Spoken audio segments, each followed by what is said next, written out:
If we look at our life here and now, we're talking about a story and a mitzvah that exists for many years, but we want to see how is it relevant to our life here and now. Can you say a few words about this place of really eating the matzah? What is the matzah in our times, in Israel, today? Yeah, that we have to start treating each other in a good and nice way, and this atmosphere which will then exist between us, this is what we'll live from. And at first this atmosphere will as if be poor and desolate, where it won't be like the flavors and tastes and colors we get from the disputes and arguments and strifes, but it's like being good kids. We won't argue with each other, we won't treat each other badly. It's like a mother tells her children, "Why are you fighting?" But they feel no liveliness without it. But they're starting yes and no, and you aren't and I am, and they feel many colors in it, many forms and shapes. And also that's how it's called at first, the bread of poverty. But later on, when we come back to enlarge and increase these states where it's not only that we're disconnecting from our evil and going into some kind of restraint, but we're starting to develop this restraint. It's no longer a restraint, but a good attitude towards one another.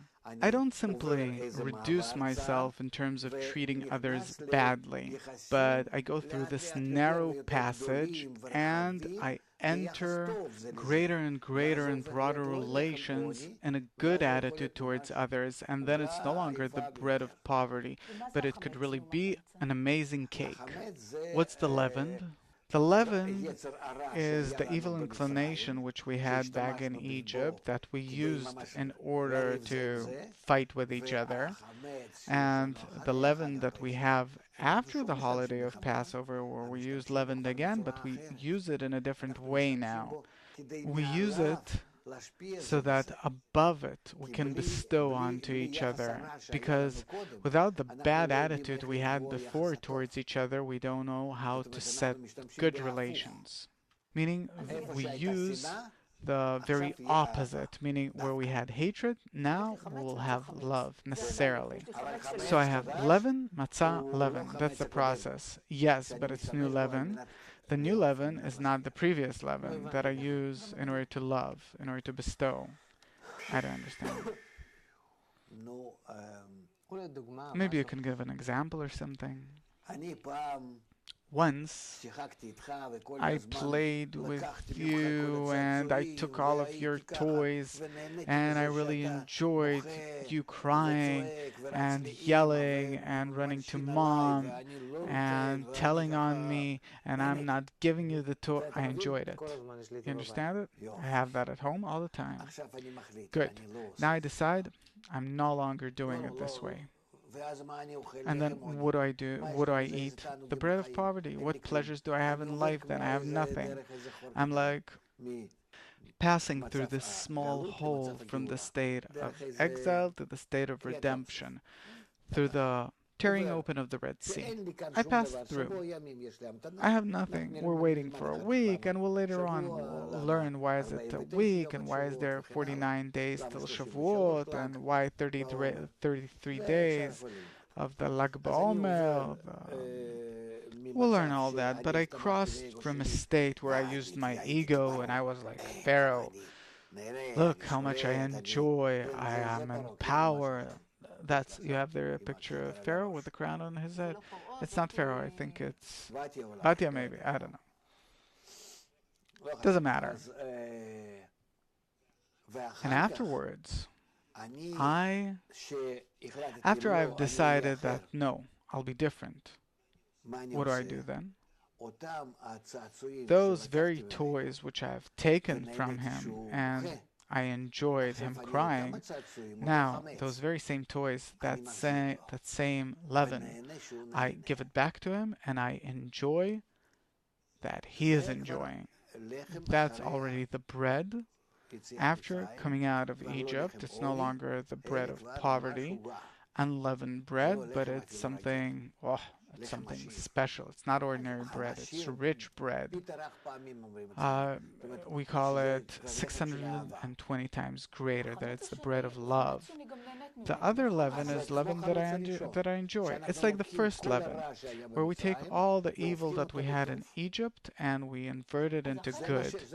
This is what the Jews cry about throughout the 40 years in the desert. Where is our Egypt? Because they're included with it and then they correct it, included in it and correct it. So you're saying that the hard part about the process is that in the first leaven, I'm bad to others. I enjoy harming others. Okay? The last part of the leaven after the Passover, I also enjoy it. There's a tasty cake there that I eat. I know how to enjoy it. It comes from love, from good relations. The hard part is the matzah, according to what you're saying, which is the part that the way we go into restraint. As if I have to restrain myself. I have to be in a state that I'm not used to because I experience blows, plagues. When I use my ego, I experience blows. What do you mean? What do you mean? What do you mean? Look at the world. The world's now, suppose, under the rule of Pharaoh, under the rule of the ego. Look in the world. Who's enjoying the world? Take tranquilizers out of the world, drugs, all these different things that really kill us, destroy us, disconnect us from life, that give a kind of a false pleasure so you can bear life. And you'll see that the entire world is suffering, from small to great, from poor to rich.